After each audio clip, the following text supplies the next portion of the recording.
Hello. In this tutorial I will show you how to navigate the scene in 3D Studio Max. First of all, you need some prior knowledge about the user interface. You can see my other tutorials about the user interface on the page www.macrotutorials.com. OK.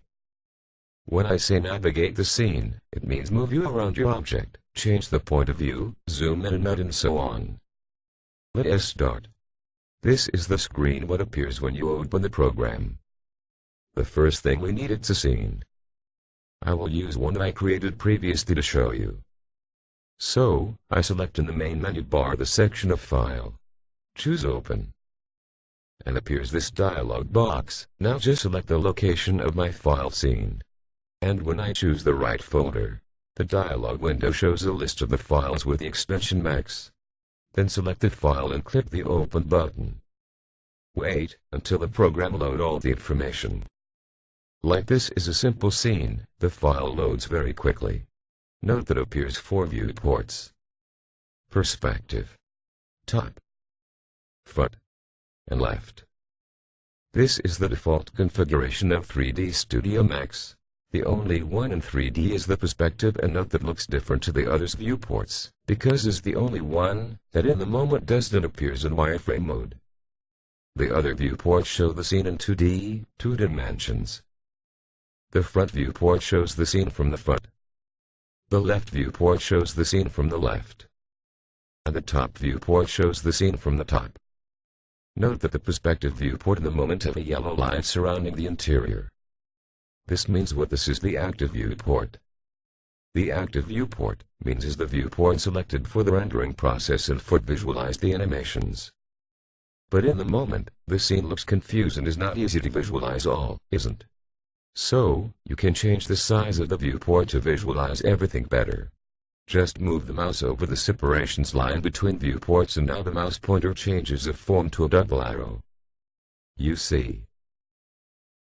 Making click and holding and dragging, you can resize the viewports. When you move the mouse over the center of the separations between the viewports, the mouse changes of form to a quadruple arrow. Like this.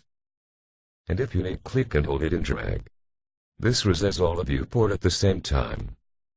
Like this. As you can see now the viewports have different sizes and the top viewport is too small. But you can maximize the size of any viewport. In the right bottom corner you can find a group of buttons. All these buttons have functions which are focused in the navigation of the scene. There is a button called Maximize Viewport Toggle. When you make left click, the active viewport is maximized. This is very useful. If you want to visualize again the others viewports, just click again the button of Maximized Viewport Toggle. And now you can see the other viewports. Let's try it with other viewport. The top viewport, now there does not leave much to see. Just make click anywhere in the viewport. Note that appears the yellow line surrounding the interior, this means what is now the active viewport. And just click, left click in the button Maximize Viewport Toggle. To minimize and see all the others viewports, just click again. Exist other viewports configurations, and is easy apply it. Just make right click on the button Maximize Viewport Toggle, and it will appear the window with viewport configuration. Remember, just right click. Now, in the viewport configuration, you have several tabs. Just choose the tab of layout. Then appears different types of layouts. You can choose a layout of 1 or 2 windows, or 3 windows, or other with 4 windows. Some 1 small and 1 big, or the default window. I'm going to choose a 4 windows layout, with 1 big and 3 small. But, we want in the big viewport the perspective. To change it, just make left or right click over the square for the viewport. And then appears a list. This list contains the possible viewports. Here appears perspective, front, back, left, right, top, bottom, and other with special features that I'll show you later. Then select perspective. Well, now, I will change the other. In this one, I want the top viewport. Just left or right click and select top. In this other I want the front viewport. and in this one, the left viewport. And now just click the button OK. And the new viewport configuration is applied. But, the scene still is not clear. Some viewports are too far and others too close. To solve this, just zoom into the viewports.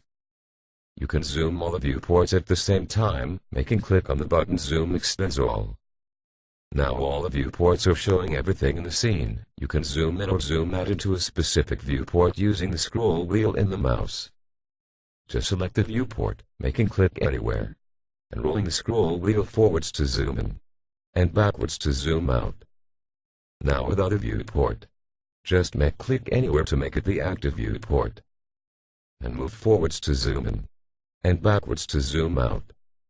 If you make left click over the button at Zoom Extends All and hold it for a moment, appears another button Zoom Extends All selected. Let us choose this button. If you click this button and you don't have anything selected, works exactly like the previous one, and automatically zoom all windows to fit all in the scene.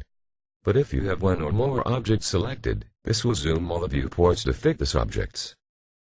Let me try the sphere. I may click over the sphere to select it, and now click on the button Zoom Extends All selected.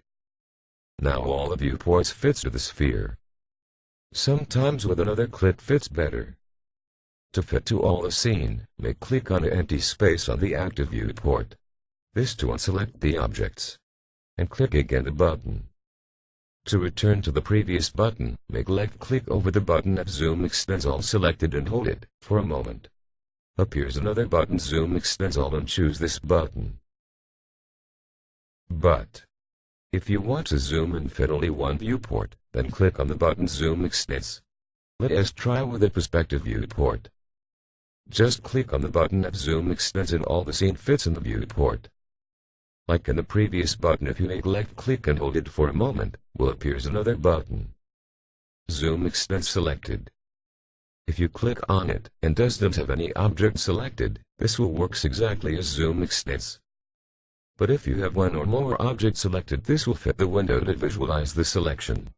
With the sphere selected, click on Zoom Extends selected and the sphere fits the viewport. If you want to visualize all the scene again, just click on an empty space in the viewport and then click the button again. To get back the button Zoom Extends, click and hold it for a moment, and choose the button at Zoom Extends. What will fit the entire scene in the viewport? Doesn't matter if you have an object already selected. To this moment, we see how to fit the scene or an object to the size of the viewport. Now, we'll see how to zoom in or out, how much as we want. To do this, you can use the zoom button. Is this? When you make click on it, the mouse pointer changes of form to a magnifying glass. In the active viewport, in this case the perspective viewport, make click and hold it. If you move the mouse up, the image zoom in. Like this. And if you move the mouse down, the image zoom out. See. To deactivate the zoom tool, just press the escape key in the keyboard, or make right click anywhere. Or make click in the button select object in the main toolbar.